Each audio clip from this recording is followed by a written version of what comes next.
Hello बच्चों, कैसे हैं आप सब। I hope you all are doing great and I hope you all are happy healthy and fine. Welcome back to your science class. So बच्चों, in today's class we are going to start with our new chapter, which is chapter number 6, and the title of the chapter is reaching the age of adolescence, right? So बच्चों, आज की class में हम पढ़ने वाले हैं as of adolescence को।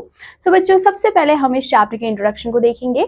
सो adolescence कब से स्टार्ट होता है? So adolescence begins with the puberty beyond 12 year of age. So बच्चों, एडोलेसेंस की जो एज है वो कहाँ से स्टार्ट होती है? विच मीन्स कि 12 साल के बाद आपका एडोलेसेंस स्टार्ट हो जाता है।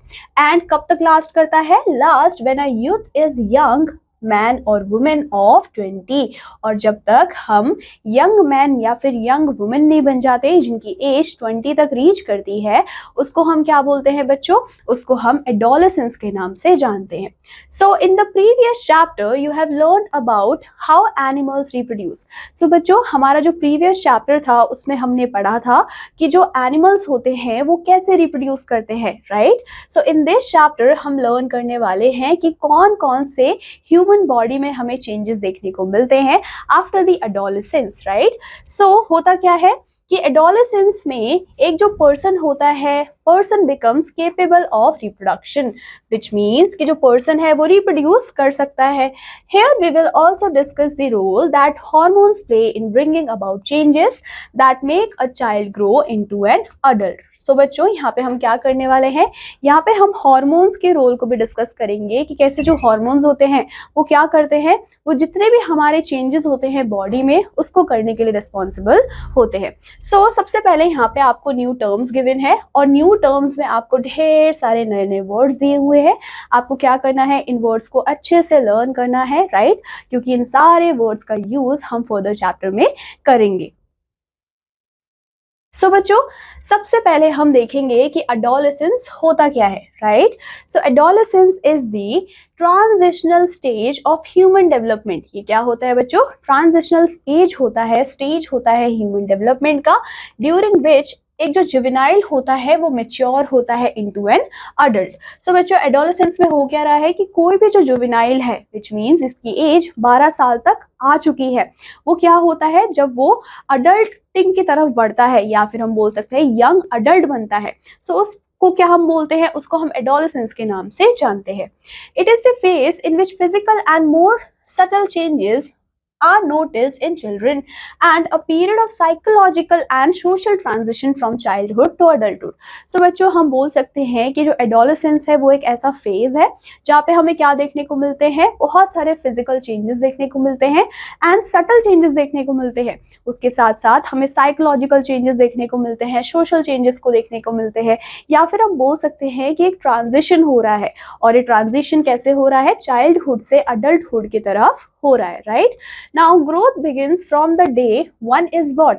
अगर हम ग्रोथ की बात करते हैं तो ग्रोथ कब स्टार्ट होता है? जैसे ही हम बॉर्न हो जाते हैं उसी के साथ ही हमारी ग्रोथ होनी स्टार्ट हो जाती है। इवन अगर हम ह्यूमन बींग्स की बात करते हैं तो हमने प्रीवियस चैप्टर में रिप्रोडक्शन को पढ़ा था, तो हमने कहा था कि जो मदर का यूट्रस होता है उसमें बेबी डेवलप होता है, राइट? पहले जाइगोट था, फिर वो एम्ब्रियो बना, उसके बाद वो फीटस बना, राइट? ये सारी चीजें हमने पढ़ी है। तो मदर की बॉडी के अंदर भी क्या था बच्चों? डेवलपमेंट तो हो रहा था। और जो ग्रोथ है वो कब स्टार्ट होती है? जब कोई भी एक पर्सन बॉर्न हो जाता है, पैदा हो जाता है, उसके बाद हमें ग्रोथ देखने को मिलती है। So from baby to childhood is infancy. So अगर हम पीरियड्स की बात करते हैं तो जब वो क्या है, बेबी छोटा है और चाइल्डहुड तक अगर वो आता है तो उस पीरियड को हम इन्फेंसी बोलते हैं। So this period is generally up to the age of 7 to 8 years. So बच्चों, ये जो हमारे इन्फेंसी का पीरियड होता है वो बर्थ से लेके कब तक होता है? 7 या फिर 8 साल तक होता है। But upon crossing the age of 10 और 11 पर जैसे ही हम 10 या फिर 11 साल से ज्यादा के हो जाते हैं तो हमें सडन स्प्रुट ग्रोथ देखने को मिलता है, जो कि काफी ज्यादा नोटिसेबल होता है, विच मीन्स कि आपको नोटिस होगा कि आपकी बॉडी में आपको चेंजेस देखने को मिल रहे हैं। Then begins the reproductive maturity. उसके बाद क्या देखने को मिलता है आपको? रिप्रोडक्टिव मेच्योरिटी देखने को मिलता है, जिसमें कि आपके जो रिप्रोडक्टिव ऑर्गन्स होते हैं वो धीरे धीरे मेच्योर होना स्टार्ट हो जाते हैं। The changes taking place in the body are part of growing up. So बच्चों, जो भी चेंजेस हमारे बॉडी में हो रहे हैं वो क्या है, वो एक पार्ट है, वो एक हिस्सा है जिससे कि हम ग्रो होते हैं, राइट। हम बोल सकते हैं कि ग्रोइंग अप मतलब कि बड़े होने का ही एक पार्ट है जो कि हमारी बॉडी में हो रहा है। They indicate that you are no longer a child. और ये क्या इंडिकेट करते हैं कि अब आप बच्चे नहीं हैं but are on the way to becoming an adult. और आप एक ऐसे रास्ते पे हैं जिससे कि आप क्या होने वाले हैं, आप आगे जाके अडल्ट बनने वाले हैं, आप नो मोर बच्चे नहीं है, राइट। नाउ जो गर्ल्स हैं at the age of 11-12 years and boys at the age of 14 to 15 years, वो क्या करते हैं, वो अटेन करते हैं प्यूबर्टी को। सो आप देख सकते हो कि यहाँ पे जो एज है गर्ल्स और बॉयज के वो अलग है, राइट, प्यूबर्टी के। जैसे कि गर्ल्स के 11 to 12 ईयर्स है, वेदर एज जो बॉयज हैं उनके 14 to 50 ईयर्स है। जो हम यहाँ पे प्यूबर्टी टर्म यूज कर रहे हैं, इस प्यूबर्टी का मतलब क्या होता है कि इसमें जितने भी रिप्रोडक्टिव ऑर्गन्स होते हैं वो मेच्योर होते हैं, राइट। आपको रिप्रोडक्टिव मेच्योरिटी देखने को मिलती है। साइमल्टेनियसली अगर हम बात करें तो बहुत सारे ऐसे मेजर चेंजेस हैं जो कि हमें बॉडी में देखने को मिलते हैं of the girls and the boys, जो कि होते हैं एंड कंटिन्यू होते रहते हैं up to the age of 19 to 20 to bring about complete maturity. Which means कि अगर हम गर्ल्स की बात करें तो 11 to 12 ईयर्स के बाद हमें चेंजेस देखने को मिलते हैं, बॉडी में ढेर सारे चेंजेस होते हैं, वॉइस हमारी चेंज हो जाती है, ब्रेस्ट हमारे डेवलप हो जाते हैं, राइट। ये सारे चेंजेस आपको देखने को मिलते हैं और ये चेंजेस आपको कब तक देखने को मिलेंगे, जब तक आप 19 या 20 साल के नहीं हो जाते हैं। विच मीन्स कि जब तक आप कंप्लीट मेच्योरिटी को अटेन नहीं कर लेते तब तक ये जो चेंजेस है वो होते रहते हैं। So, this period of life when the body undergoes changes leading to reproductive maturity। अब बच्चों ये जो पीरियड है लाइफ का, हम बोल सकते हैं जो एडोलेसेंस पीरियड है, उसमें क्या देखने को मिल रहा है कि हमारी बॉडी के अंदर ढेर सारे चेंजेस देखने को मिल रहे हैं जिसकी वजह से रिप्रोडक्टिव मेच्योरिटी हो रही है, राइट। और इसी मेच्योरिटी को हम क्या बोलते हैं बच्चों, एडोलेसेंस के नाम से जानते हैं। नाउ ये जो एडोलेसेंस है वो कब स्टार्ट होता है, it begins around the age of 11 and last up to 18 और 19 ईयर ऑफ एज। सो हम बोल सकते हैं जब हम बॉयज या फिर गर्ल्स का एवरेज लेते हैं तो एवरेज में हम बोल सकते हैं कि 11 एज से स्टार्ट हो जाता है और 19 ईयर ऑफ एज तक ये जो स्टेज है वो चलती रहती है। नाउ अगर हम गर्ल्स में एडोलेसेंस की बात करें तो बच्चों बॉयज के कंपैरिजन में आपको 1-2 साल पहले ही देखने को मिल जाता है, right. Now coming to puberty, अब हम देखने वाले हैं कि ये जो प्यूबर्टी है वो क्या होती है। सो प्यूबर्टी इज द स्टेज। सो सबसे पहले आपको याद रखना है कि ये एक स्टेज होती है जिसमें जो चाइल्ड है वो डेवलप करता है अपने सेकेंडरी सेक्सुअल कैरेक्टरिस्टिक्स को, जैसे कि जो वॉइस है वो और ज्यादा डीपर हो जाती है।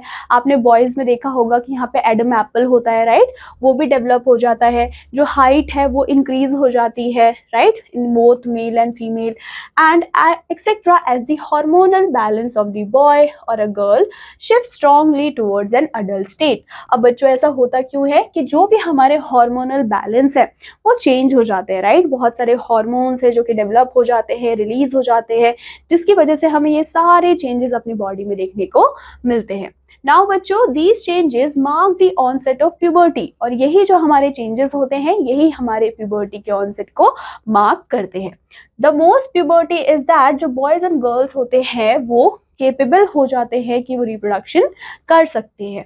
The onset of sexual maturity occurs in boys at the age of 11 to 16 years and in the girls at the age of 10 to 15 years and puberty ends when adolescent reaches reproductive maturity. जैसे कि मैंने आपको बताया कि जो sexual maturity का time होता है बॉयज में वो 11 से 16 साल में आपको देखने को मिल जाता है और गर्ल्स में 10 to 15 ईयर्स के बीच में आपको देखने को मिल जाता है। और ये जो प्यूबर्टी है वो कब एंड हो जाती है, वो तब एंड होती है जब पूरी की पूरी रिप्रोडक्टिव मेच्योरिटी हो जाती है, right. Now coming to changes at puberty. So हम देखने वाले हैं कि एडोलेसेंस में, प्यूबर्टी में, हमारी बॉडी में हमें कौन कौन से चेंजेस देखने को मिलते हैं। सो सबसे पहले आपको क्या देखने को मिलता है बच्चों, इंक्रीज इन हाइट। ये आप सभी ने देखा होगा कि हमारी जो हाइट है वो बहुत ही तेजी से ग्रो करने लग जाती है at the time of puberty, right.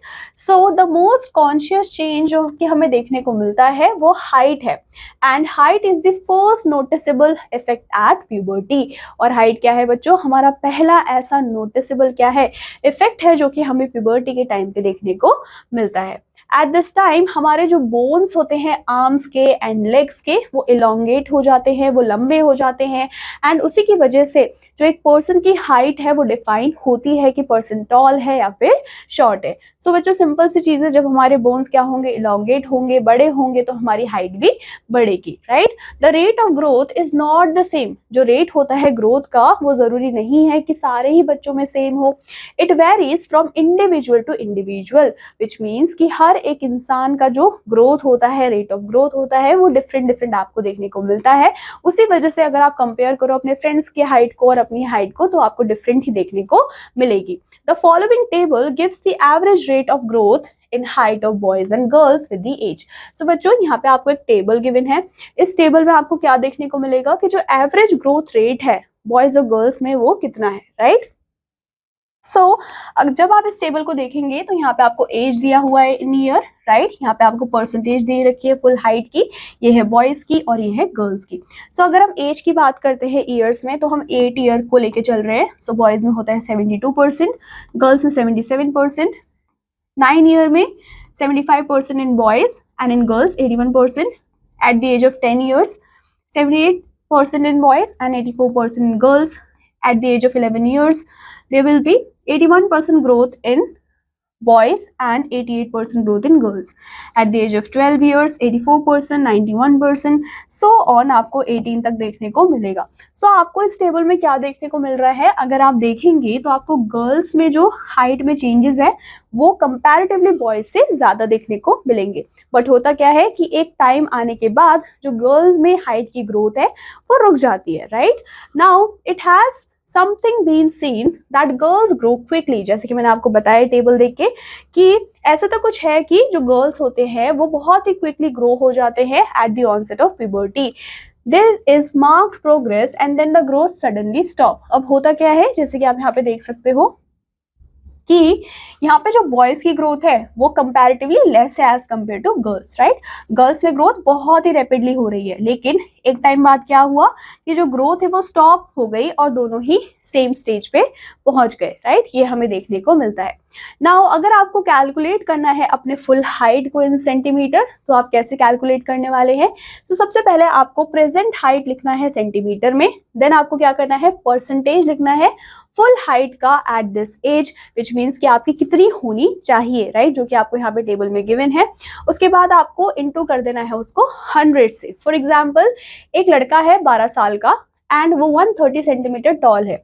So at the end of the growth period he is likely to be, so आप क्या करेंगे, simply 130 divided by 84 into 100। So आपके पास कितना आ गया, 154.76 सेंटीमीटर टॉल उसको होना चाहिए, right. So you must have notice that जो हाइट होता है इंडिविजुअल का वो ज़्यादा भी हो सकता है, वो लेस भी हो सकता है, राइट। और ये किस पे डिपेंड करता है, ये डिपेंड करता है कि जो फैमिली मेंबर्स है उनकी हाइट कितनी है, राइट। हम बोल सकते हैं कि 50% फैमिली मेंबर पे भी डिपेंड करता है। दिस इज बिकॉज जो हाइट होता है वो डिपेंड करता है कि हमने कौन से जीन्स को इनहेरिट किया है अपने पेरेंट्स से। So it is however very important to eat the right kind of food during these growing years। उसके अलावा जो फूड होता है, जो न्यूट्रिशन होता है, वो भी बहुत इंपॉर्टेंट रोल प्ले करता है। अगर आप अच्छे से बैलेंस डाइट खाते हैं तो आपका जो न्यूट्रिशन का लेवल है वो भी क्या रहेगा बच्चों, बैलेंस रहेगा, तो आपकी जो ग्रोथ है वो भी अच्छे से होगी, राइट। और ये हेल्प करता है हमारे बोन्स को, मसल्स को and other parts of the body को, ताकि उनको एडिक्वेट क्या मिल जाए, नरिशमेंट मिल जाए और उनकी अच्छे से ग्रोथ भी होती रहे।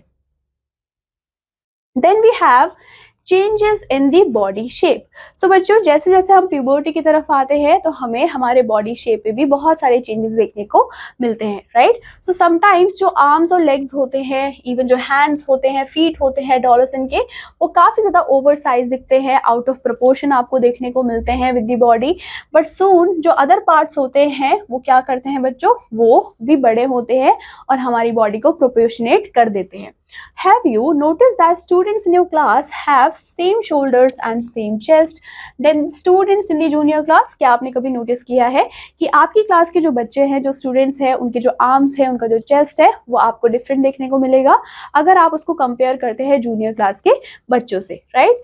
This is because they have entered the age of puberty. ऐसा क्यों है? क्योंकि उन्होंने एंटर किया है एज ऑफ प्यूबर्टी को, जिसमें जो शोल्डर्स होते हैं वो जनरली कैसे होते हैं? ब्रॉडर होते हैं, वो चौड़े होते हैं as a result of growth. In boys अगर हम देखें तो आपको बॉडी शेप में चेंजेस देखने को मिलते हैं, विच मीन्स की जो शोल्डर होते हैं वो और ज्यादा ब्रॉडर हो जाते हैं, जो चेस्ट होती है वो और ज्यादा वाइड हो जाती है, जबकि जो गर्ल्स होते हैं उनकी बॉडी शेप में भी हमें ढेर सारे चेंजेस देखने को मिलते हैं, जैसे कि जो आपके शोल्डर्स होते हैं वो ब्रॉड हो जाते हैं, जो वेस्ट होती है वो नैरो हो जाती है, and this region below the waist around the hip girdle वो वाइडर हो जाता है, राइट? ये सारे चेंजेस हमें बॉयज और गर्ल्स में देखने को मिलते हैं।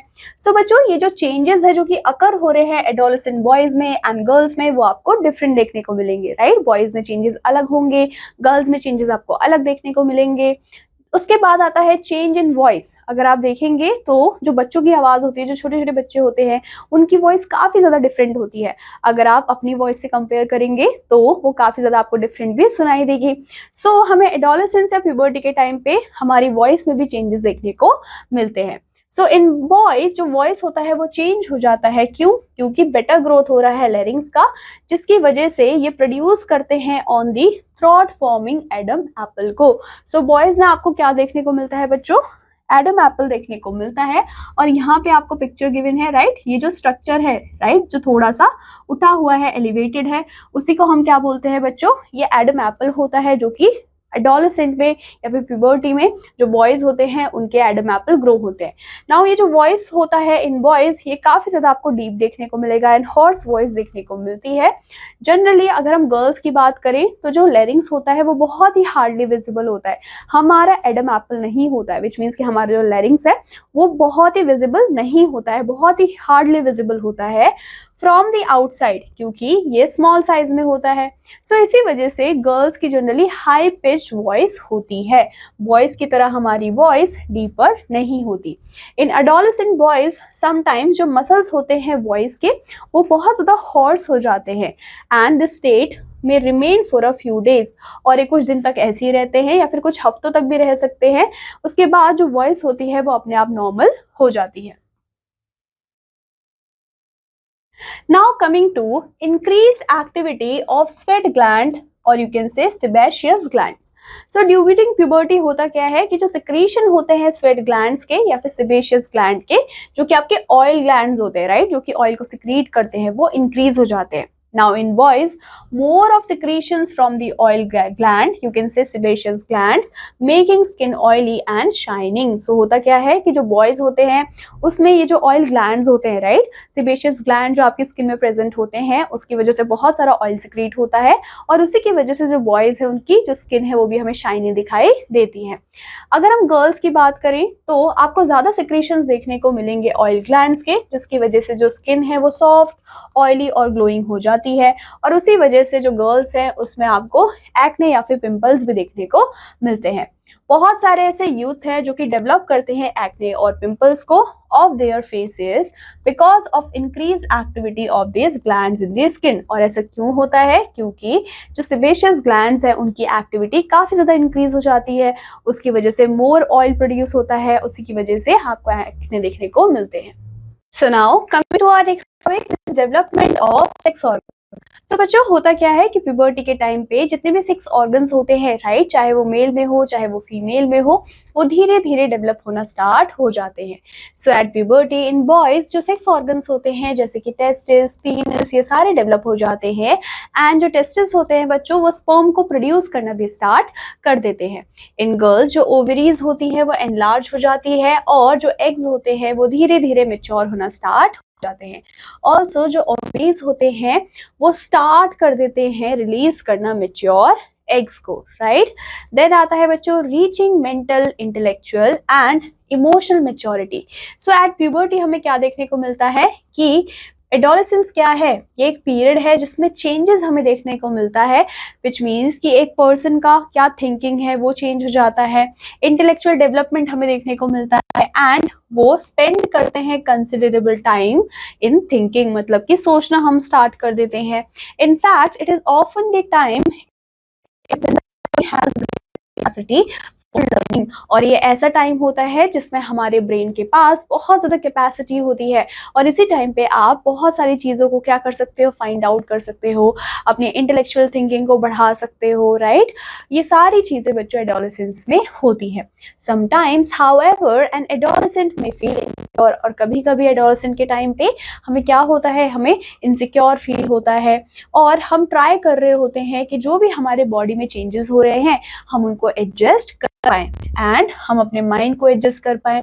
सो बट एज एडोलेसेंट लर्नर्स आपको क्या पता होना चाहिए कि there is no reason to feel insecure, आपके पास कोई भी ऐसा रीजन नहीं है जिससे कि आपको इनसिक्योर फील करना पड़े। क्योंकि ये जो हमारे क्या होते हैं बच्चों, चेंजेस होते हैं, वो हमारे लाइफ के नॉर्मल पार्ट होते हैं, right. So these changes are a natural part of growing up, ये जो चेंजेस हैं वो नेचुरल पार्ट हैं बड़े होने के, right. Now coming to secondary sexual characters. तो प्यूबर्टी के टाइम पे होता क्या है कि सेकेंडरी जो सेक्सुअल कैरेक्टरिस्टिक्स होते हैं वो भी डेवलप होने स्टार्ट हो जाते हैं। अब ये होते क्या है, दीज आर डिस्टिंग्विश करते हैं between two sexes of an individual, right. आप कैसे बता पाएंगे कि कोई बॉय है या फिर गर्ल है? हमें वो इन्हीं चेंजेस से पता चलते हैं। इन गर्ल्स अगर आप देखें, जो ब्रेस्ट होते हैं वो डेवलप होना, एंड जो बॉयज होते हैं उनके फेशियल हेयर की ग्रोथ होना स्टार्ट हो जाती है, दैट इज मस्टेच, मींस कि उनकी मूछें आ जाती है, बियर्ड आ जाती है, right. And these features help to distinguish the male from the female, और यही आपके जो फीचर्स होते हैं, आपके सेकेंडरी सेक्सुअल कैरेक्टर्स होते हैं, वो आपको हेल्प करते हैं डिस्टिंग्विश करने के लिए मेल और फीमेल में। और बच्चों इसी वजह से हम इनको सेकेंडरी सेक्सुअल कैरेक्टरिस्टिक बोलते हैं। Boys also develop hair on their chest, जो बॉयज होते हैं वो अपने हेयर को डेवलप करते हैं। अगर हम बॉयज और गर्ल्स दोनों को ही देखें तो आपको हेयर्स ग्रो होते हुए दिखते हैं under the arms and in the region above the thighs, और यू कैन से कि जो प्यूबिक रीजन होता है वहां पे भी हेयर की ग्रोथ होना स्टार्ट हो जाती है। मेल एडोलेसेंट हैं वो यूजुअली बहुत ही सिग्निफिकेंटली टॉलर हो जाते हैं, जो शोल्डर और चेस्ट होते हैं वो ज्यादा ब्रॉडर हो जाते हैं, जो स्कल या फिर बोन का स्ट्रक्चर है वो हेवियर होता चला जाता है, एंड जो muscle mass and physical strength होती है वो भी इंक्रीज हो जाती है। इन फीमेल्स अगर हम देखें तो जो सेकेंडरी सेक्स कैरेक्टरिस्टिक्स है आपको होते हैं, जैसे कि हाइट गेन देखने को मिलता है, लेकिन यहाँ पे आपको कोई भी शोल्डर स्ट्रेच्यू देखने को नहीं मिलता as compare to boys. Less facial hair होते हैं, फेशियल हेयर तो होते हैं लेकिन बॉयज के कंपैरिजन में बहुत ही कम होते हैं। हाई पिच वॉइस होती है, एनलार्ज एंड देखने को मिलते हैं। Now the changes which occur at hormones. अब बच्चों जितने भी चेंजेस हो रहे हैं हमारे एडोलेसेंस में वो हॉर्मोन्स की वजह से हो रहे हैं, उनको कंट्रोल करने का काम ही हॉर्मोन्स का होता है। So these are the secretions from the endocrine glands, जो ये क्या होती हैं बच्चों, सिक्रीशंस होती हैं एंडोक्राइन ग्लैंड की या फिर एंडोक्राइन सिस्टम की। इन्हीं ग्लैंड से, इन्हीं सिस्टम से क्या होते हैं, जितने भी आपके हॉर्मोन्स होते हैं वो रिलीज होते हैं। द मेल हार्मोन या फिर हम बोल सकते हैं जिसका नाम है testosterone, it begins to be released by the testes at the onset of puberty। जैसे ही puberty हिट करती है उसके बाद क्या होता है कि जो मेल हार्मोन होता है वो टेस्टिस से रिलीज हो जाता है। और मेल हार्मोन कौन सा है बच्चों, दैट इज टेस्टोस्टेरोन, जो कि आपको याद रखना है। इसी हार्मोन की वजह से आपको बॉडी में ढेर सारे चेंजेस देखने को मिलते हैं, एंड फॉर एग्जाम्पल जैसे कि growth of facial hair, right. अगर फेशियल हेयर आ रहे हैं, फेस पे बाल आ रहे हैं, किसकी वजह से है, वो मेल हार्मोन की वजह से है। और मेल हार्मोन कौन सा हार्मोन है, आपका टेस्टोस्टेरोन हार्मोन होता है। Once puberty is reached in girls, जो ओवरीज होती हैं वो भी प्रोड्यूस करना स्टार्ट कर देती है फीमेल हार्मोन्स को, जो कि है ईस्ट्रोजन, और ईस्ट्रोजन की वजह से ही जो ब्रेस्ट है वो डेवलप होने स्टार्ट हो जाते हैं। जितने भी हमारे मिल्क सेक्रेटिंग ग्लैंड्स होते हैं या फिर मेमरी ग्लैंड्स होते हैं वो भी डेवलप हो जाते हैं इनसाइड द ब्रेस्ट। हाउएवर जो प्रोडक्शन होता है मिल्क का वो अभी भी अंडर द कंट्रोल होता है के from the pituitary gland only which get activated after the baby is delivered. और बच्चों ये जो हमारा क्या है, ये जो हमारे मेमोरी ग्लैंड्स होते हैं वो पूरे के पूरे पिट्यूटरी ग्लैंड के कंट्रोल में होते हैं। और ये जो पिट्यूटरी ग्लैंड है वो कब हार्मोन को रिलीज करते हैं, जब बेबी डिलीवर हो जाता है, right. Now coming to role of hormones initiating reproductive function, right? So reproductive functioning begins with the maturation of sex organs। जैसे कि मैंने आपको बताया था चैप्टर के स्टार्ट कि जो हमारी रिप्रोडक्टिव फंक्शनिंग होती है वो कब स्टार्ट हो जाती है, जब हमारे सेक्स ऑर्गन्स मैच्योर हो जाते हैं। And with the secretion of follicle stimulating hormone, और जब सिक्रीशन होना स्टार्ट हो जाता है किसका बच्चों, एफएसएच का। एफएसएच का फुल फॉर्म क्या है, फॉलिकुलर स्टिमुलेटिंग हार्मोन। और ये कहाँ से सिक्रीट होता है बच्चों, पिट्यूटरी ग्लैंड से, राइट। दैट कि जो हार्मोन्स होते हैं वो रिस्पॉन्सिबल होते हैं mail and female secondary sexual characteristics को डेवलप करने के लिए, राइट। सो फर्दर जो आपके सेक्स हार्मोन्स होते हैं वो under the control of hormones होते हैं from the pituitary gland, which means जो पिट्यूटरी ग्लैंड है वो क्या करता है, वो सारे हार्मोन्स के सिक्रीशंस को कंट्रोल करके रखता है। नाउ अब ये जो पिट्यूटरी है बच्चों वो सिक्रेट करता है ढेर सारे हार्मोन्स को, right. One of which make ओवा मैच्योर, जिसमें से एक ऐसा हार्मोन है जो कि हमारे ओवा को, एग को मैच्योर करने में हेल्प करता है in the ovaries and sperm from the testes, right. और वो रिलीज करवाते हैं टेस्टोस्टेरोन को in male and oestrogen in female, which means कि मेल में क्या सिक्रीट होगा बच्चों, टेस्टोस्टेरोन होगा, और फीमेल में आपका ईस्ट्रोजन हार्मोन क्या होता है, सिक्रीट होता है। उसके बाद क्या होता है, ये रिलीज हो जाता है ब्लड स्ट्रीम में एंड उसके बाद ये हमारे टारगेट साइट पे पहुंच जाता है, विच मीन्स कि ऐसे बॉडी पार्ट जहां पे वो एक्ट करने वाला है वही क्या हो जाएगा, वही हमारा टारगेट साइट हो जाएगा। उसके बाद ये स्टिमुलेट करता है चेंजेस को body at the onset of puberty. तो जैसे प्यूबर्टी का टाइम होता है उसके बाद ये जो हार्मोन होते हैं which is testosterone and estrogen, ये क्या करते हैं, ये आपकी बॉडी में ढेर सारे चेंजेस को करवाते हैं। Now coming to our next topic which is reproductive phase of life in humans. So adolescence क्या होता है, एक ट्रांजिशनल स्टेज होता है ह्यूमन डेवलपमेंट का, ड्यूरिंग विच जो जुवेनाइल है के अंदर, ये आपका एडोलेसेंस था। So adolescent become capable of reproduction, जो एडोलेसेंट होते हैं, जो बच्चे होते हैं, एडोलेसेंट के पीरियड पे पहुंच चुके होते हैं, वो केपेबल हो जाते हैं रिप्रोडक्शन के लिए when their testes and ovaries begin to produce gametes। So बच्चों जैसे ही टेस्टीज और ओवरीज क्या करना स्टार्ट कर देती हैं, गैमेट्स को प्रोड्यूस करना स्टार्ट कर देती है, उसके बाद जो भी एडोलेसेंट होता है वो केपेबल होता है रिप्रोडक्शन करने के लिए। जो कैपेसिटी होता है for the maturation and production of gametes करता है for much longer time in males as compared to females। Now in females अगर हम देखें तो reproductive जो phase of life होता है वो कहाँ से start होता है बच्चों, it begins at the age of 10 to 12 years and it last करता है up to the age of 45 to 50 years, which means कि 45 से 50 साल तक जो फीमेल है वो रिप्रोड्यूस कर सकती है। ड्यूरिंग प्यूबर्टी ओवा होता है बच्चों वो मैच्योर हो जाता है ओवरीज में एंड जो एक ओवम है from any of the two ovaries वो रिलीज हो जाता है फेलोपियन ट्यूब में। सो ओवरी से क्या हुआ, एक ओवम रिलीज हुआ, अब रिलीज होने के बाद वो फेलोपियन ट्यूब पे पहुंचा वंस इन अबाउट 20-30 डेज, और इसको होने में 28 से 30 दिन लग जाते हैं। ड्यूरिंग दिस पीरियड होता क्या है, जो वॉल होता है यूट्रस का वो काफी ज्यादा थिक हो जाता है। सो उसके बाद वो रिसीव करता है एग को। अगर ये केस है फर्टिलाइजेशन हुआ बच्चों, तो अगर फर्टिलाइजेशन हुआ, अगर वो स्पर्म से मिल गया तो जो एग है और जो स्पर्म है वो फर्टिलाइज हो जाते हैं और वो डेवलप होना स्टार्ट हो जाते हैं, जिसकी वजह से प्रेगनेंसी आपको देखने को मिलता है। लेकिन अगर फर्टिलाइजेशन नहीं होता है तो जो रिलीज्ड एग है एंड जो थिकन्ड लाइनिंग है हमारी यूट्रस की along with the blood vessel of हो जाती है, ये गिरने लग जाती है, राइट। उसी को हम बोलते हैं मेंस्ट्रुएशन। सो मेंस्ट्रुएशन कब अकर होती है, once in about 28 to 30 days, मतलब कि आपको महीने में एक बार मेंस्ट्रुएशन देखने को मिलता है। And since menstruation occur once in about 20 to 30 days, इसी वजह से हम इसको पीरियड बोलते हैं और इसको मेंस्ट्रुअल साइकिल के नाम से भी जानते हैं। सो बच्चों जो फर्स्ट मेंस्ट्रुअल फ्लो होता है उसको हम मेनार्के बोलते हैं। ये जो आपको फर्स्ट पीरियड्स होते हैं उनको हम बोलते हैं एंड ये कब स्टार्ट होता है, it begins with the puberty. जैसे प्यूबर्टी तो आपको मेंस्ट्रुएशन हो जाता है। Then at the age of 40 to 50 जो मेंस्ट्रुअल होता है वो स्टॉप हो जाता है, राइट। सो जो स्टॉपेज ऑफ मेंस्ट्रुएशन है बच्चों, उसको हम मेनोपॉज बोलते हैं। एंड जो मेंस्ट्रुअल साइकिल है उसको हार्मोन्स कंट्रोल करते हैं। सो ये जो साइकिल होती है इसमें इंक्लूड होते हैं आपके मैच्योरेशन ऑफ एग, उसके बाद ये रिलीज होते हैं, right, thickening of uterine wall, उसके अलावा ब्रेक डाउन हो जाता है अगर प्रेग्नेंट नहीं होता है तो।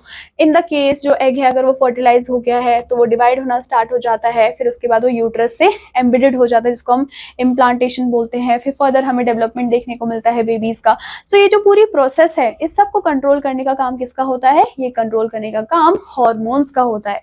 सो हार्मोन्स क्या करते हैं? इन सारी चीजों को कंट्रोल करते हैं। Now coming to how is the sex of the baby mind. अब हम देखने वाले हैं कि किसी भी बेबी का सेक्स, कि वो मेल है कि वो फीमेल है, वो हमें कैसे पता चलता है। So inside the fertilized egg और zygote determining the sex of the baby.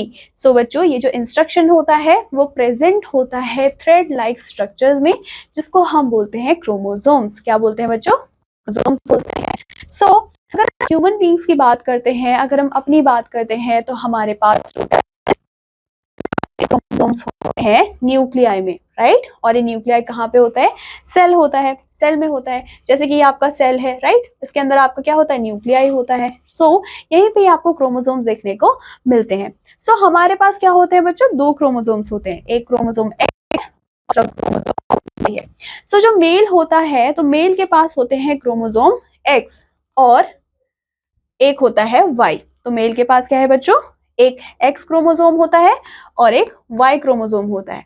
जबकि जो फीमेल्स होती हैं उनके पास भी होते तो 2 ही क्रोमोसोम है, लेकिन दोनों ही क्रोमोसोम क्या होते हैं? सिमिलर होते हैं, विच मीन्स कि आपको फीमेल में एक्स एक्स देखने को मिलता है, राइट। सो जो गैमेट्स होते हैं which is egg and sperm, उनके पास सिर्फ एक सेट ऑफ क्रोमोसोम। सो हमारे अनफर्टिलाइज्ड एग होते हैं उनके पास हमेशा ही एक एक्स क्रोमोसोम होगा। बट जो स्पर्म्स होते हैं वो 2 काइंड के होते हैं, राइट। सो एक काइंड के पास क्या होगा? उसके पास एक्स क्रोमोसोम होगा और दूसरे काइंड के पास क्या होगा? उसके पास वाई क्रोमोसोम होगा, राइट। सो यहाँ पे हमें डिफरेंशिएशन देखने को मिला है। सो हमें कैसे पता लगेगा कि जो हमारा बेबी है वो मेल है फिर फीमेल है? सो बॉय और a girl.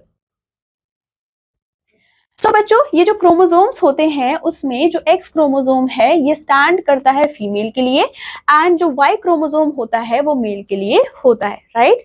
So when an egg is fertilize, जैसे ही एक एग फर्टिलाइज हो जाता है by sperm having X chromosome, अगर एग फर्टिलाइज हुआ है और स्पर्म ने क्या दिया है? एक्स क्रोमोसोम दिया है, तो जो जाइगोट बनेगा वो क्या बनेगा बच्चों? वो एक्स एक्स बनेगा। कैसे एक्स एक्स बना? क्योंकि फीमेल के पास तो क्या थे? फीमेल के पास एक्स और एक्स थे, मेल के पास क्या थे? एक्स और वाई थे। तो जो स्पर्म है, स्पर्म ने क्या दिया बच्चों? एक्स को दिया, तो विच मीन्स कि गर्ल चाइल्ड होगी, right. So the baby develop, it is a female baby, तो क्या होगी बच्चों? वो फीमेल गर्ल चाइल्ड होगी। और जब एक एग फर्टिलाइज होता है किसी भी स्पर्म से और वो स्पर्म हमें वाई क्रोमोसोम देता है, तो जो भी जाइगोट फॉर्म होता है वो X Y, right. And X Y का मतलब क्या है? कि जो भी बेबी डेवलप हो रहा है वो मेल बेबी है, राइट, विच मीन्स कि बॉय चाइल्ड है। सो बच्चों जो सेक्स होता है चाइल्ड का वो किस पे डिपेंड करता है? वो डिपेंड करता है सेक्स क्रोमोसोम पे जो कि प्रेजेंट है स्पर्म में, राइट, विच मीन्स कि फादर के ऊपर डिपेंड करता है कि जो बेबी है वो मेल होगा या फिर फीमेल होगा। Now, the belief that mother is responsible for the sex of a baby is completely wrong and to सो बच्चों अगर हम मदर को क्या करते हैं? अगर हम मदर को रिस्पॉन्सिबल मानते हैं कि मदर डिटरमाइन करती है कि बॉय होगा या फिर गर्ल होगा, दैट इज कम्प्लीटली रॉन्ग। जैसे कि मैंने आपको बताया कि जो फादर होते हैं वो रिस्पॉन्सिबल होते हैं कि क्या सेक्स होने वाला है चाइल्ड का, right. Now endocrine gland hormones other than sex hormones, right? So a gland is a group of cells. अब बच्चों ये जो ग्लैंड्स है ये क्या होते हैं? ये ग्रुप होते हैं सेल्स के एंड ये प्रोड्यूस करते हैं, एक्टिवेट करते हैं केमिकल्स को। क्या प्रोड्यूस कर रहे हैं? प्रोड्यूस कर रहे हैं केमिकल्स को और फिर सिक्रेट भी कर रहे हैं केमिकल्स को। अब बच्चों ये जो ग्लैंड होता है ये सेलेक्ट करता है एंड रिमूव भी करता है सर्टेन मटेरियल्स को। और ये रिमूव कहाँ से कर रहा है? ये हमारे ब्लड से रिमूव करता है एंड उत्पादन को प्रोसेस करता है एंड सिक्रीट करता है रिफाइंड केमिकल प्रोडक्ट को, सो दैट कि हमारी बॉडी उसको यूज कर पाए, राइट। सो जो हमारे एंडोक्राइन ग्लैंड्स होते हैं एंड उनकी जो फंक्शनिंग होती है उस पूरे को हम क्या बोलते हैं, एंडोक्राइन सिस्टम के नाम से जानते हैं। सो एंडोक्राइन सिस्टम क्या है बच्चों, एंडोक्राइन ग्लैंड्स है, उनके फंक्शंस है, इनको कलेक्टिवली हमने क्या बोला है, एंडोक्राइन सिस्टम बोला है। सो बच्चों एंडोक्राइन सिस्टम में आपको ढेर सारे ग्लैंड्स देखने को मिलते हैं जो कि रिलीज करते हैं सब्सटेंसेस को। अब इन सब्सटेंसेस को हम हार्मोन्स बोलते हैं और ये हार्मोन्स कहाँ होते हैं, हमारे ब्लड में। इन हार्मोन्स का फंक्शन क्या होता है, बच्चों ये जो हार्मोन्स होते हैं ये रेगुलेट करते हैं बहुत सारे फंक्शंस को बॉडी में एंड हर एक हार्मोन के लिए रिक्वायरमेंट होती है बहुत ही स्मॉल क्वांटिटीज में। ऐसा नहीं है कि हमें हार्मोन्स बहुत ज्यादा क्वांटिटी में चाहिए, क्योंकि बहुत ज्यादा होंगे तो भी हमारी बॉडी में प्रॉब्लम ही होंगी। बहुत ही स्मॉल और स्पेसिफिक क्वांटिटी में हमें इन हार्मोन्स की जरूरत होती है जो कि स्पेसिफिक फंक्शन को परफॉर्म करते हैं। बच्चों जो हार्मोन्स होते हैं वो हमारी ग्रोथ को कंट्रोल करते हैं, डेवलपमेंट को कंट्रोल करते हैं, बिहेवियर एंड रिप्रोडक्शन को कंट्रोल करते हैं एंड जो ग्लैंड्स होते हैं, ग्लैंड्स क्या करते हैं, हार्मोन्स को प्रोड्यूस करते हैं एंड ये कहाँ लोकेटेड होते हैं, आपके बॉडी के डिफरेंट डिफरेंट पार्ट्स में लोकेटेड होते हैं। बच्चों ये जो ग्लैंड्स होते हैं ये दो टाइप के होते हैं, राइट। उसको पढ़ने से पहले यहाँ पे आपको बूस्ट योर ब्रेन गिवन है, इसमें क्या आपको बोला है कि जो हार्मोन्स होते हैं उसको बहुत ही स्मॉल क्वांटिटी में सिक्रीट किया जाता है और इनको सिक्रीट कौन करते हैं, ग्लैंड सिक्रीट करते हैं। जो हार्मोन्स होते हैं हम उनको केमिकल मैसेंजर्स के नाम से जानते हैं एंड जो हार्मोन्स होते हैं वो पोर होते हैं इनटू द ब्लड स्ट्रीम। उसके अलावा हार्मोन्स करते हैं, रेगुलेट करते हैं हमारी बॉडी के ग्रोथ को एंड कोऑर्डिनेट करते हैं with the activities of the body. जो ऑर्गन्स होते हैं ऑन विच जो हार्मोन्स एक्ट करते हैं उनको हम टारगेट ऑर्गन बोलते हैं, विच मीन्स कि ऐसे ऑर्गन्स जहाँ पे हमारे हार्मोन्स जा रहे हैं, एक्ट कर रहे हैं। उन ऑर्गन्स को हम क्या बोलेंगे, टारगेट ऑर्गन्स हम उनको बोलते हैं। अब अगेन आपको यहाँ पे एंडोक्राइन ग्लैंड्स इन ह्यूमन दिया हुआ है, राइट। कौन कौन से ग्लैंड्स है, जैसे कि हाइपोथैलेमस जो कि आपका ब्रेन में होता है, पीनल ग्लैंड अगेन आपका ब्रेन में प्रेजेंट होता है, पिट्यूटरी ग्लैंड जो कि सारे फंक्शंस को क्या करता है, देखता है, पैराथाइरोइड ग्लैंड होता है, थायराइड ग्लैंड होता है जो कि आपके अगेन नेक में होता है, थाइमस होता है अगेन आपके नेक में होता है, फिर लिवर है, एड्रिनल ग्लैंड है, किडनी है, पेनक्रियाज है, ओवरी जो कि आपको फीमेल में देखने को मिलता है, प्लासेंटा जो कि आपको फीमेल में देखने को मिलता है, लेकिन प्लासेंटा आपको सिर्फ प्रेगनेंसी के टाइम पे ही देखने को मिलेगा। उसके अलावा टेस्टिस जो कि आपको मेल में देखने को मिलता है, ये सारे ही आपके एंडोक्राइन ग्लैंड्स होते हैं, राइट। मैंने आपको क्या बोला कि ये जो ग्लैंड्स होते हैं ये दो काइंड के होते हैं, right. The first one is gland secreting hormones. बच्चों these are pushed into the blood stream, right. ये कहाँ पुश करते हैं, into the blood stream and जो ब्लड होता है वही कैरी करता है हार्मोन सिक्रीशन को टू द अफेक्टिव ऑर्गन, जहाँ पे वो स्टिमुलेट करते हैं रिक्वायर्ड चेंजेस को। नाउ बच्चों ये जो ग्लैंड्स होते हैं इनके कोई भी डक्ट नहीं होते हैं, राइट, और ये रिलीज करते हैं हार्मोन्स को directly into the blood stream, which means कि बीच में कोई भी डक्ट नहीं है, सीधा हार्मोन्स रिलीज हुए और सीधा कहाँ चले गए, आपके ब्लड में चले गए, ब्लड स्ट्रीम में चले गए। इसी वजह से हम इनको डक्टलेस ग्लैंड भी बोलते हैं, क्योंकि कोई भी डक्ट बीच में प्रेजेंट नहीं है। The second one we have is gland secreting juice, which come out act directly through the ducts. बच्चों जो ग्लैंड है जो कि कर जूस को वो बाहर आते हैं और फिर एक्ट करते हैं डायरेक्टली कहाँ पे, डक्ट पे। फॉर एग्जाम्पल जो आपके टीयर ग्लैंड्स होते हैं वो टीयर को सिक्रीट करते हैं, जो स्वेट ग्लैंड्स होते हैं वो पसीने को सिक्रीट करते हैं, स्वेट को सिक्रीट करते हैं, जो सलाइवरी ग्लैंड्स होते हैं वो सलाइवा को सिक्रीट करते हैं। सिमिलरली जो आपके गैस्ट्रिक ग्लैंड्स होते हैं, पेनक्रियाटिक ग्लैंड्स होते हैं, इंटेस्टाइनल ग्लैंड्स होते हैं वो सिक्रीट करते हैं डाइजेस्टिव जूस को, जो आपके लिवर होते हैं वो सिक्रीट करते हैं बाइल को, राइट। इस ग्लैंड को हम क्या बोलेंगे, डक्ट ग्लैंड बोलेंगे, क्योंकि यहाँ पे क्या हो रहा है, जो भी जूसेस हैं वो कहाँ एक्ट कर रहे हैं, वो आपके डक्ट में एक्ट करते हैं। जो भी हार्मोन सिक्रीट हो रहा है बाय द पिट्यूटरी स्टिमुलेट करते हैं टेस्टिस एंड ओवरीज को, ताकि वो प्रोड्यूस करे अपने हार्मोन्स को। वी हैव लर्न दैट, हमने ये पढ़ा है कि जो पिट्यूटरी ग्लैंड होता है वो एंडोक्राइन ग्लैंड होता है और ये अटैच होता है ब्रेन से। अपार्ट फ्रॉम द पिट्यूटरी जो हमारे टेस्टिस होते हैं एंड ओवरीज होते हैं वो आपके अदर एंडोक्राइन ग्लैंड्स होते हैं जो कि आपको बॉडी के अंदर देखने को मिलते हैं। For example thyroid, pancreas and adrenals, right. Now coming to pituitary gland. So बच्चों पिट्यूटरी ग्लैंड क्या होता है? ये जो ग्लैंड है ये लोकेटेड कहाँ पे होता है? Base of your brain, right. Brain के बेस पे प्रेजेंट होता है, जस्ट बीनीथ दी हाइपोथैलेमस, और आपको हाइपोथैलेमस के जस्ट नीचे आपको पिट्यूटरी ग्लैंड देखने को मिलता है। It is no longer than a bee, which means कि मधुमक्खी जितना छोटा होता है, एंड इसको लेकिन कंसिडर किया जाता है कि ये हमारे एंडोक्राइन सिस्टम का सबसे इंपॉर्टेंट पार्ट है। It is often known as master gland. इसी वजह से हम पिट्यूटरी ग्लैंड को मास्टर ग्लैंड के नाम से भी जानते हैं, क्योंकि ये प्रोड्यूस करता है हॉर्मोन्स को, जो कि कंट्रोल करता है बहुत सारे अदर किसको बच्चों? एंडोक्राइन ग्लैंड को। Then we have thyroid gland. So बच्चों ये जो थायराइड ग्लैंड होता है ये भी प्रोड्यूस करता है हॉर्मोन्स को, जैसे कि थायरोक्सिन, जो कि अफेक्ट करता है हमारे ग्रोथ के। ये जो थायरोक्सिन होता है ये रेगुलेट करता है हमारे फिजिकल एंड मेंटल ग्रोथ को, मेटाबॉलिज्म को, ब्लड कोलेस्ट्रॉल को, tall, short, fat, thin body, ये सारी चीजों को रेगुलेट करने का काम थायरोक्सिन का होता है। और थायरोक्सिन कहाँ से रिलीज होता है बच्चों? आपके थायराइड ग्लैंड से होता है। उसके अलावा जो कैल्सिटोनिन होता है, जो कि अगेन आपके थायराइड ग्लैंड से रिलीज होता है, ये मेंटेन करता है आपके कैल्शियम लेवल को in the blood, right. Then we have pancreas gland. So बच्चों जो पेनक्रियाज होते हैं वो रिक्रिएट करते हैं हार्मोन इंसुलिन को, रेगुलेट है कि हमारे ब्लड में शुगर कितना है। अगर डेफिशिएंसी हो जाती है इंसुलिन की, उसकी वजह से हमें डायबिटीज देखने को मिलता है। फिर आता है एड्रिनल ग्लैंड। सो बच्चों ये जो ग्लैंड्स होते हैं ये 2 होते हैं नंबर में, और ये आपको किडनी में देखने को मिलते हैं।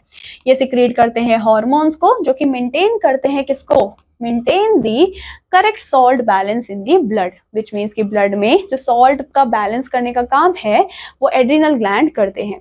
अब बच्चों ये जो एड्रिनल ग्लैंड होते हैं कौन सा हार्मोन प्रोड्यूस करते हैं? ये करते हैं एड्रिनल को। बच्चों ये प्रोड्यूस करते हैं हार्मोन एड्रेनालिन को।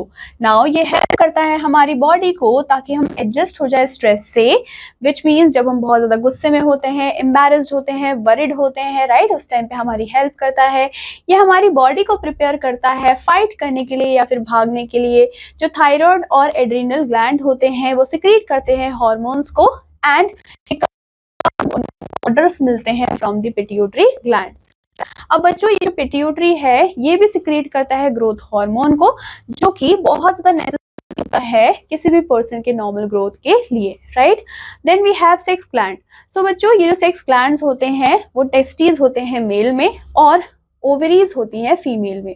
ये भी सिक्रेट करती है सेक्स हार्मोन्स को, जो कि रिस्पॉन्सिबल होती है मेलनेसनेस के लिए या फिर फीमेल लेसनेस के लिए। विच मीन्स कि आपको कैसे पता लगेगा कि वो जो कैरेक्टर्स हैं वो मेल के हैं या फिर फीमेल के? बच्चों वो सेक्स ग्लैंड की वजह से ही हमें पता चलते हैं। जो ओवरीज होती हैं फीमेल में वो प्रोड्यूस करती हैं 2 टाइप के हार्मोन्स को। फर्स्ट होता है आपका ईस्ट्रोजन। अब ईस्ट्रोजन क्या करता है? करता है रेगुलेट करने के लिए whole set of female character को, जिसमें इंक्लूड होते हैं फॉर्मेशन ऑफ ओवा। प्रोजेस्टेरॉन क्या करता है? ये रेगुलेट करता है आपके मेंस्ट्रुअल साइकिल को। फिर बच्चों जो टेस्टीज होते हैं मेल में वो भी प्रोड्यूस करते हैं हार्मोन्स को, और ये कौन सा हार्मोन प्रोड्यूस करते हैं? उसका नाम है टेस्टोस्टेरोन। और टेस्टोस्टेरोन क्या करता है? आपका हेल्प करता है मेल सेक्स कैरेक्टर को डेवलप करने के लिए एंड प्रोडक्शन ऑफ स्पर्म के लिए। Now coming to roles of hormones in completing the life cycle of insect and frog. बच्चों हमने ये लर्न किया है about the life cycle of the silk, moth and frog। हमने अपनी प्रीवियस क्लास में पढ़ा भी था।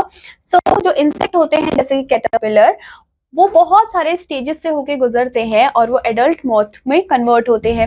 सिमिलरली जो आपके टेडपोल्स होते हैं उनमें भी आपको ढेर सारे स्टेजेस देखने को मिलते हैं जब तक कि वो अडल्ट फ्रॉग बनते हैं। In the case of tadpoles अगर हम देखें तो वो ट्रांसफॉर्म होते हैं अडल्ट्स में एंड वो केपेबल हो जाते हैं जंप करने के लिए या फिर स्विम करने के लिए।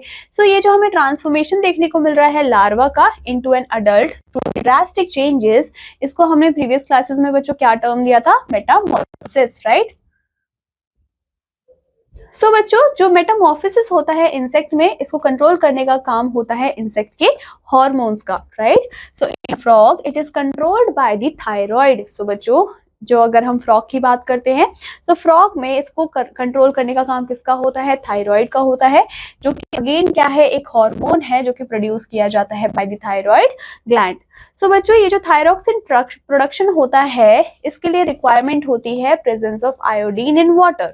सो if the water in which the tadpoles are growing, अगर जो वाटर है जिसमें टेडपोल ग्रो कर रहे हैं, अगर उसमें सफिशिएंट अमाउंट में आयोडीन नहीं है तो जो टेडपोल्स होते हैं वो कभी भी अडल्ट नहीं बन पाते. सो जो हॉर्मोन्स होते हैं वो बहुत ही इंपॉर्टेंट रोल प्ले करते हैं in the completing the life history of insect and frog, right. Now coming to reproductive health. So according to WHO health organisation, तो उन्होंने हेल्थ की एक डेफिनेशन दी है. सो हेल्थ क्या है बच्चों? Health is defined as a state of complete physical, mental and social wellbeing and not merely the absence of disease, infirmity, right. So health क्या है बच्चों? हेल्थ एक स्टेट है जिसमें आपको complete physical, mental, social wellbeing देखने को मिलेगा और एब्सेंस होगा किसका? डिजीज का या फिर इन्फॉर्मिटी का. सिमिलरली जो रिप्रोडक्टिव हेल्थ होती है वो एड्रेस करती है आपके रिप्रोडक्टिव प्रोसेस को, फंक्शंस को, सिस्टम्स को at all the stage of life. अब बच्चों ये जो रिप्रोडक्टिव हेल्थ होती है ये इसी वजह से इम्प्लाई करती है कि people are able to have responsible, satisfying sex life, that they have the capability to reproduce and freedom to decide if, when and how often to do so. So बच्चों जो लोग होते हैं वो capable होते हैं, वो responsible होते हैं, वो satisfy होते हैं अपनी safe sex life से, and उनके पास capability भी होती है कि उन्हें कब reproduce करना है और कब नहीं करना. To keep the body, हर एक ह्यूमन बीइंग को एट एनी स्टेज और एनी एज उनको क्या करना पड़ेगा? उनको बैलेंस डाइट खाना पड़ेगा, right. So during adolescence and during parenthood, दोनों ही पेरेंट्स उनको क्या करना है? अपनी पर्सनल हेल्थ का ध्यान रखना है, हाइजीन का ध्यान रखना है. सो इसके लिए करना क्या क्या पड़ेगा? So first thing physical exercises, दूसरी personal hygiene, take daily bath, clean all the body parts, proper nutrition, no drugs, no smoking, avoid sexual contact of any kinds which may result in HIV or AIDS. So during adolescence, however, ये जो चीजें हैं they become even more essential क्योंकि हमारी जो body है उस time पे ग्रो हो रही होती है. सो बॉडी ग्रो हो रही है which means कि हमें इन चीजों का और ज्यादा ध्यान रखने की जरूरत है. Now we have nutritional needs of adolescent, right? अब हम देखने वाले हैं कि adolescent की nutritional needs क्या क्या होती है. So we learn that कि जो adolescence होता है बच्चों वो एक stage होता है जिसमें हमें rapid growth and development देखने को मिलती है.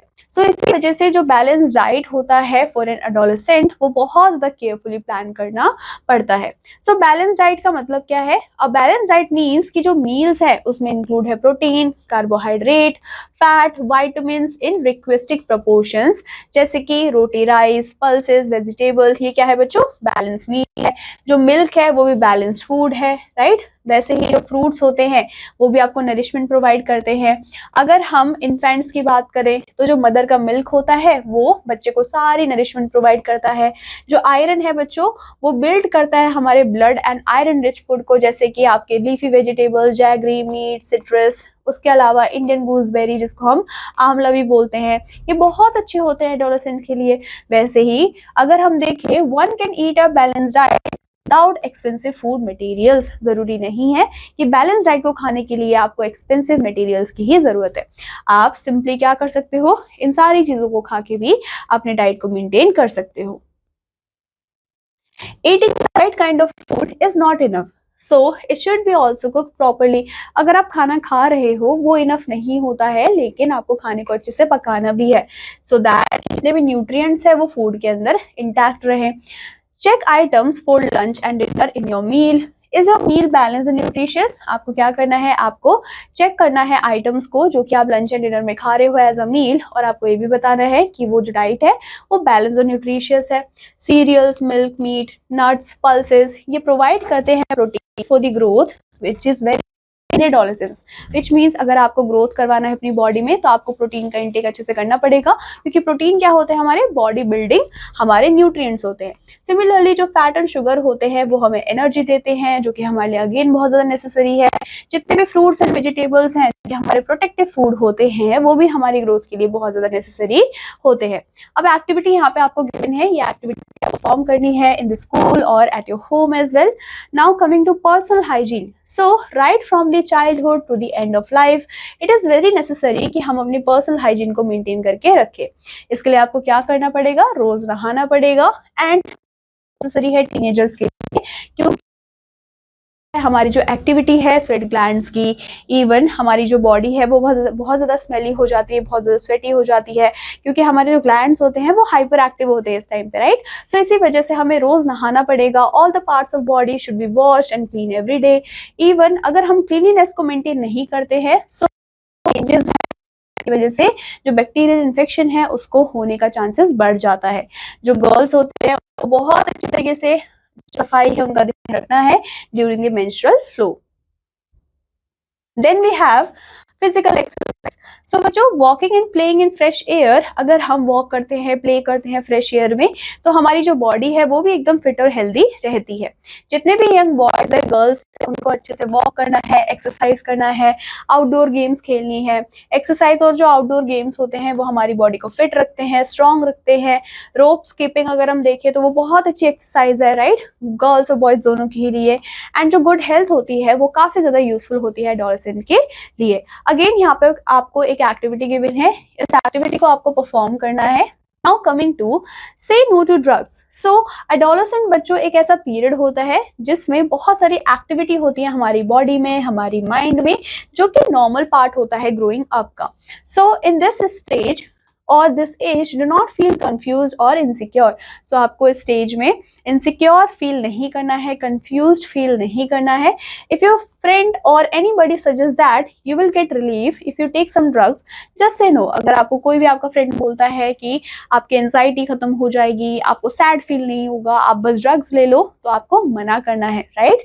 Any kind of drugs are addictive, क्योंकि आप कोई भी ड्रग खाते हो, राइट, कंज्यूम करते हो, तो वो एडिक्टिव होते हैं। सो अगर आप उसको एक बार लोगे तो आपको अर्ज होगा कि आप उसको बार बार लें। सो ये हमारी बॉडी को हार्म करता है एंड हमारी हेल्थ को, हमारी हैप्पीनेस को भी रुइन करता है। So you must have heard about AIDS, आपने एड्स के बारे में सुना ही होगा, जो कि है acquired immune deficiency syndrome. So बच्चों, एड्स किस वजह से होता है? AIDS is caused by dangerous virus, और उस वायरस का नाम है HIV, राइट।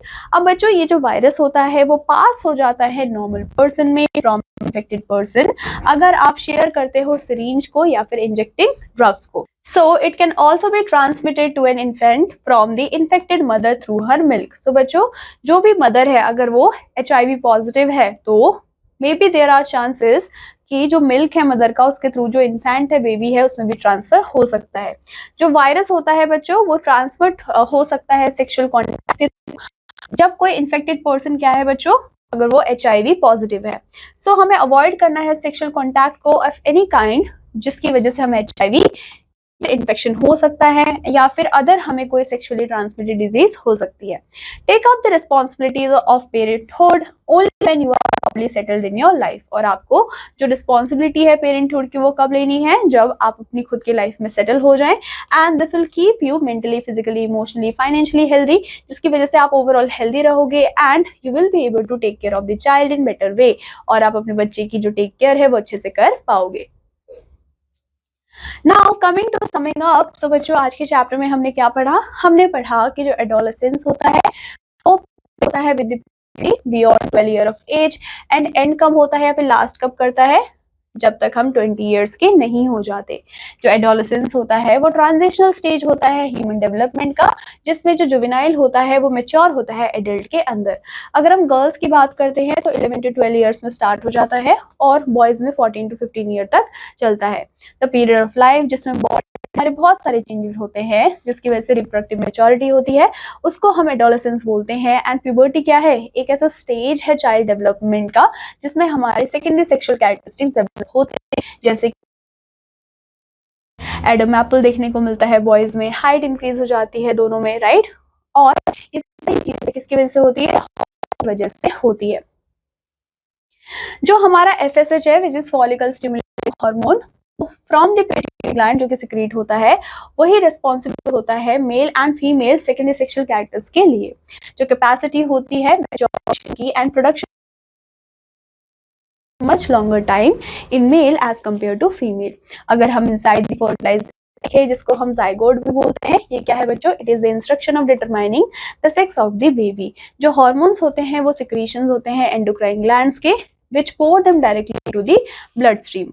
उसके बाद हमने देखा कि जो एग होता है वो फर्टिलाइज होता है बाय द स्पर्म, जिसमें वाई क्रोमोसोम होता है, and the zygotic XY, which means कि मेल बेबी होने वाला है।